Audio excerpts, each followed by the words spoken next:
Bonjour, nous voilà pour la correction de l'exercice énergétique sur le treuil avec un énoncé. Et on vous demande de tracer les schémas blocs du système avec les données nécessaires. Donc nous partons du moteur connecté au réducteur et lui-même connecté à un treuil qui enroule un câble qui soulève une masse.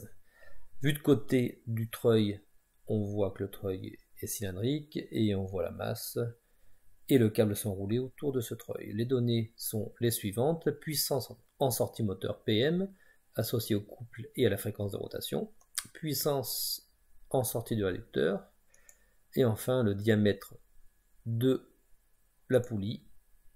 Et sur la vue de côté, on voit donc un rayon de 100 mm. La masse soulevée vaut 500 kg.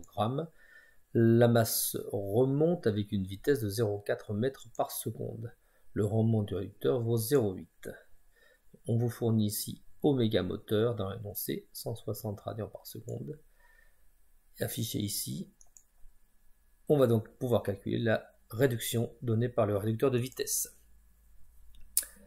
V égale oméga R, c'est une équation du cours, donc oméga égale V sur R. La vitesse de remontée 0,4 divisé par le rayon 0,1 donne la fréquence de rotation 4 radians par seconde. Une fois qu'on a donc calculé oméga R, on va pouvoir calculer la réduction si on connaît oméga M, puisque oméga M multiplié par la réduction R donne oméga R. R est donc égal à oméga R sur oméga M. 4 étant la valeur qu'on vient de calculer, 160 étant la valeur fournie par l'énoncé, on a donc un taux de réduction de 1/40, à savoir 0,025.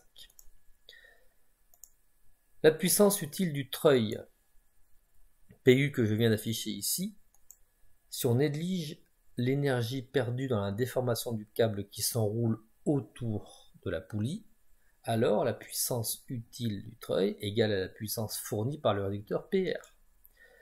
Donc calculons cette puissance. Nous avons donc ici, si on part de la masse, une élévation de la masse verticale. Donc on va pouvoir passer par la puissance d'un mouvement de translation rectiligne, P égale FV cos θ. Ce cos θ étant l'angle formé par la force F et la vitesse V. Nous avons donc ici les deux vecteurs qui sont collinéaires, donc l'angle θ vaut 0, le cosinus vaut 1. Combien vaut la force? Ici, en l'occurrence, c'est le poids de la masse, donc P égale à mg, multiplié par la vitesse, multiplié par le cos θ qui vaut 1. Donc 500 fois 0,81 fois 0,4 nous donne une puissance utile qui est égale, je le rappelle, à la puissance du réducteur de 1962 watts.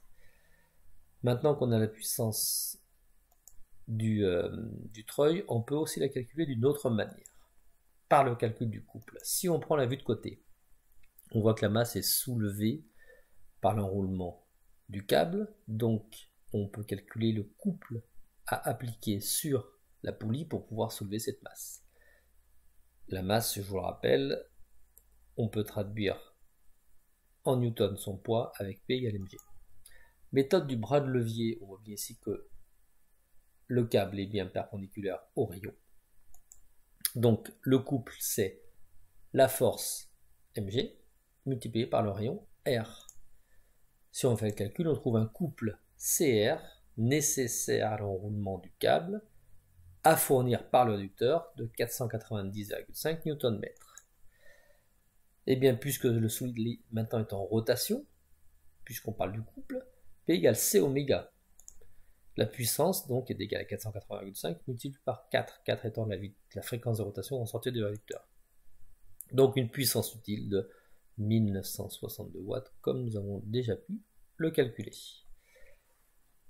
La suivante, puissance fournie par le moteur. Donc on remonte ici dans la chaîne de transmission, on est parti de la masse, on a trouvé la puissance du réducteur, on va maintenant chercher la puissance nécessaire à fournir par le moteur. Donc à chaque fois qu'on retourne dans le bon sens de lecture, la puissance moteur PM va être dégradée à travers le réducteur. Donc il faut que la puissance du moteur soit supérieure au réducteur. PM égale PR sur mu, mu étant le rendement. 1962 étant la valeur de la puissance du réducteur, divisé par le rendement, on trouve donc une puissance moteur rendement trait du réducteur de 2452,5 watts. On parle maintenant d'élévation de charge et donc d'accroissement d'énergie de potentiel. Un accroissement, c'est bien qu'une variation positive. Ici, l'énergie potentielle, c'est bien l'énergie potentielle de pesanteur, puisqu'en soulevant la masse, on lui transfère une énergie potentielle si jamais le vent venait à retomber. Donc, pour soulever cette masse, il faut lui transférer une quantité d'énergie, et cette énergie, c'est EP pour l'énergie potentielle de pesanteur MGH. MG 500, 9,80 pour G, et la hauteur 1,20 m. Donc, il faut que la masse acquiert une 5886 joules pour s'élever d'1,20 m à la vitesse de 0,4 m par seconde. En l'occurrence, dans l'exercice ici.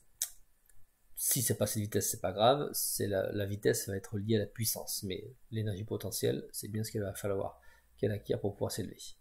Calculer le travail moteur pendant cette élévation. Donc le travail en joules, W, c'est pareil que l'énergie potentielle.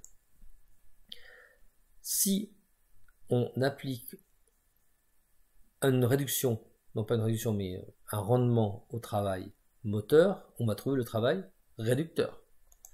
Donc, si on veut déterminer le travail moteur, on peut partir du travail du réducteur et diviser par le rendement du réducteur. Donc, si on a besoin de 5886 joules en sortie du réducteur, alors on va diviser par 0,8 pour obtenir les 7357 joules à fournir au réducteur pour qu'il en reste au moins 5886 en sortie du réducteur. Autre solution, passer par le travail du couple. Donc, on va ici calculer alpha, alpha étant l'angle d'enroulement du câble sur la poulie. Comment calculer l'angle d'enroulement? L'angle fois le rayon égale la longueur de câble. Donc, si on veut élever cette masse de 1,20 m, donc enrouler 1,20 m de câble, il faut calculer l'angle correspondant. Donc, les 1,20 m divisé par le rayon 0,1 donne 12 radians. Donc, en faisant 12 radians au niveau de la poulie, on va soulever la masse de 1,20 m. Pour calculer l'angle correspondant au moteur, sachant qu'il y a un réducteur entre les deux, on va donc devoir faire plus d'angle sur le moteur pour qu'en sortie du réducteur, on ait ces fameux 12 radians restants. Donc on va diviser par la réduction, donc il faut que le moteur tourne de 480 radians. Si maintenant on calcule le travail du moteur, le travail c'est le couple fois l'angle parcouru. Le couple CM, on sait que le couple est égal à P égale C oméga, donc c'est égal P sur oméga.